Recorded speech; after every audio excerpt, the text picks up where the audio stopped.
शालिनीताई Meghe hospital वाणाडोंगरी येथे दुर्मिळ व यशस्वी शस्त्रक्रिया.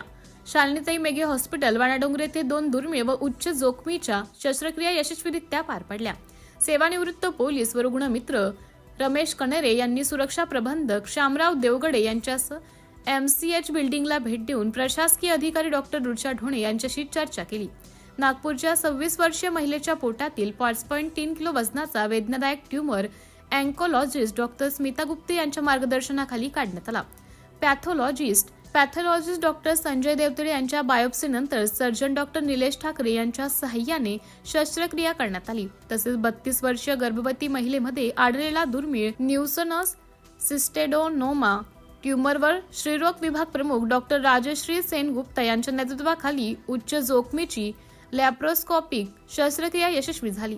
या प्रक्रियेत doctor Smita Paratwe, doctor Snehal Deshmukh, doctor Mrunai, doctor Abhiya व डॉक्टर कृष्णा यांच्या चमूने महत्वाची भूमिका बजावली. Doctor Anjani Borkar, doctor Gunjan, doctor Priyanka व डॉक्टर करुणा यांच्या सहकार्यामुळे शस्त्रक्रिया सुरक्षितरित्या पूर्ण झाली. हॉस्पिटलचे संचालक डॉक्टर अनुप मरार यांनी विदर्भात वाढत असलेल्या कॅन्सरच्या पार्श्वभूमीवर अचूक व प्रभावी उपचारांसाठी हॉस्पिटलची टीम सदैव सज्ज असल्याचं सांगितले. यावेळी डॉक्टर रुचा ढोणे यांच्या कार्यालयात अभिनंदनपर कार्यक्रम पार पडला. सिटी इंडिया न्यूजसाठी प्रतिनिधी सागर पडोळे, हिंगणा.